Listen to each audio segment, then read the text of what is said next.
Hello, my name is Eric Romick, and I'm an Ohio State University Extension Field Specialist for Energy Education. Thank you for joining us for this short video to review the new decommissioning rules for utility-scale wind and solar projects under the new legislation in Ohio Senate Bill 52.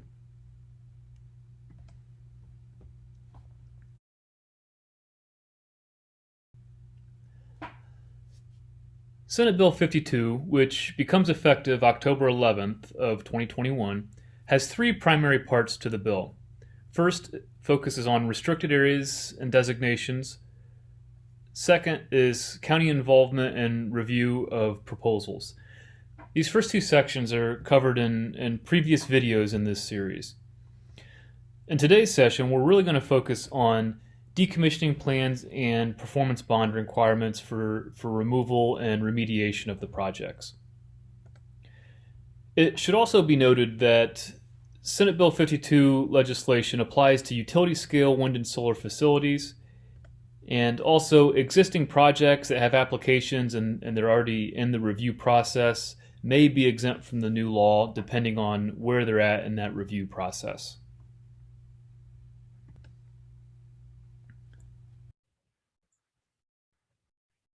Before we jump into the new rules under Ohio Senate Bill 52, I'd like to first review the existing guidelines or rules from the Ohio Power Siting Board as it relates to project decommissioning for utility-scale wind and solar projects.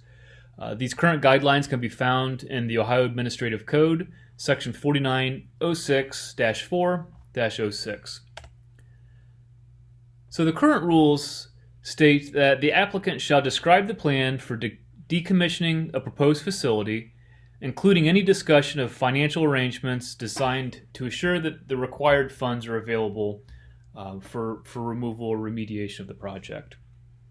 So there is mention in the existing rules of decommissioning plans and financial planning for that to take place.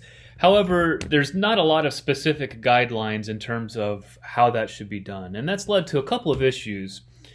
Specifically, methods that are used to calculate decommissioning cost, and also the timing of establishing the financial assurances to make sure that there's dollars available for the project's removal.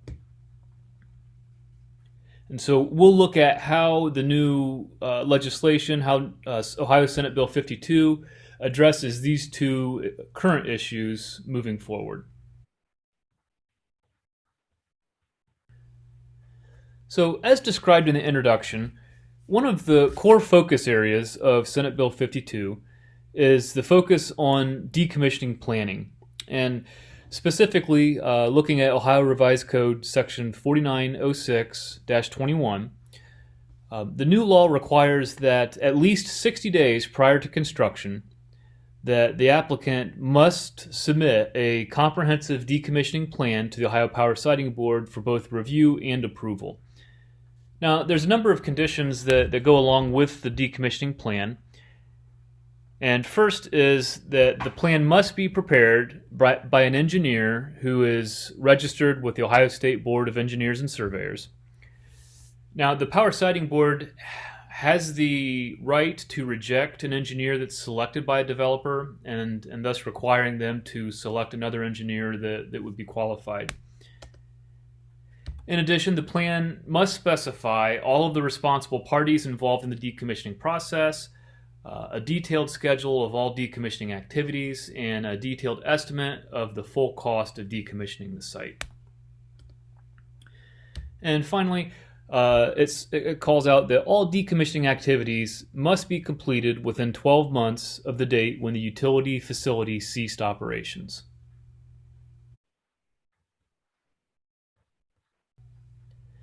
In addition to requiring developers to submit a decommissioning plan to the Power Siting Board for review, the new law under Ohio Senate Bill 52 requires developers to follow guidelines as they estimate decommissioning cost. And so the law requires applicants to estimate the full cost of decommissioning a utility-scale wind or solar facility, including proper removal and disposal of components and restoration of the land to pre-construction state.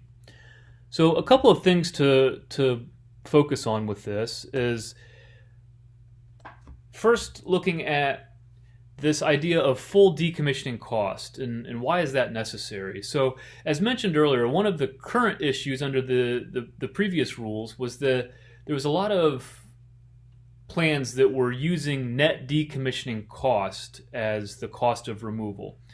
And what that means is essentially they're taking the full decommissioning cost, so the cost to actually remove the components, and subtracting anticipated revenues during the decommissioning phase. And those revenues are based on the assumption that there'll be recycling dollars paid back to the developer or whoever's removing the project for both the steel used in the racking systems and also the recycling of the solar modules themselves. And so there's a number of challenges with that, specifically as you look at recycling the modules. Recycling solar modules, that's not necessarily a mature industry. That process is very costly. It's an energy intensive process, and at the end of the day, the commodities you get on the other end of the recycling process have a relatively low value. So there's a challenge with assuming that we're going to generate a lot of revenue from this process. And so the new law under Ohio Senate Bill 52 does not allow developers to assume decommissioning revenues in their cost estimates. So the cost estimates must be based on the full decommissioning costs, and those costs alone. Cannot take into account any decommissioning revenues or this idea of a net decommissioning cost. The other thing that the cost requirement focuses on is that the developer must recalculate the decommissioning cost every 5 years.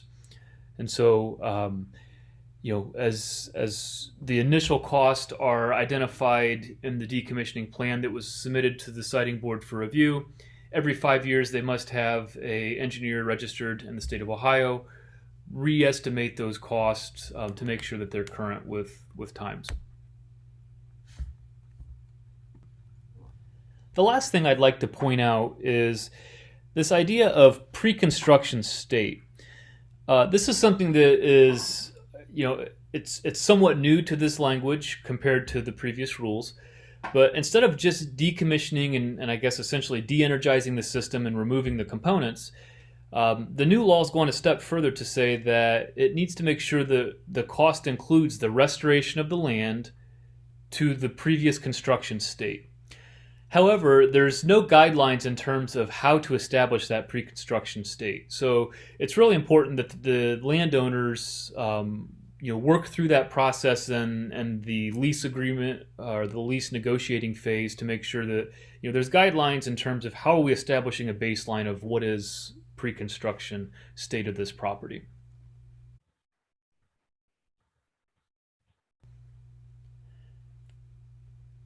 Finally, the new law calls out specific guidelines to ensure that funds are available for decommissioning the site and the site remediation. As mentioned, under previous rules, it just mentioned that there was the need to describe how that would happen, but there were no strict standards in terms of how it needed to be done. And so we saw an example or a number of examples where funds, performance bonds, securities were set in place for the decommissioning and removal of the project, but in many cases that was done in the year when the estimated decommissioning cost would exceed the estimated salvage value of the assets on site. And so under that formula, that might not take place until year 4, 5, 6, or in some cases even later in the project's timeline. And so in the early phases of the project, there could be some risk present in terms of if something went wrong and the project needed to be removed and the developer was not able to do that, there were not necessarily funds earmarked for that project removal. Under the new law, it assures that those funds will be available. So prior to starting construction, so on day one, the applicant must post a performance bond that's equal to the decommissioning estimates in the initial plan that was submitted to the siting board. The performance bond must name the Ohio Power Siting Board as the bond obligee. And finally, the developer is required to update the decommissioning performance bond on a 5-year cycle as well. So as the cost estimates are updated every 5 years, the performance bond also needs to be updated in the event that the estimated decommissioning cost increases. Now, if the estimated decommissioning cost decreases, the performance bond remains the same.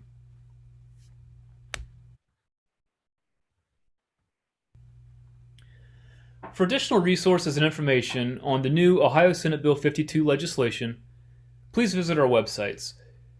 We have new law bulletins as well as additional videos in this series that explain the new provisions of that law. You can find these resources at farmoffice.osu.edu or go.osu.edu/farmenergy.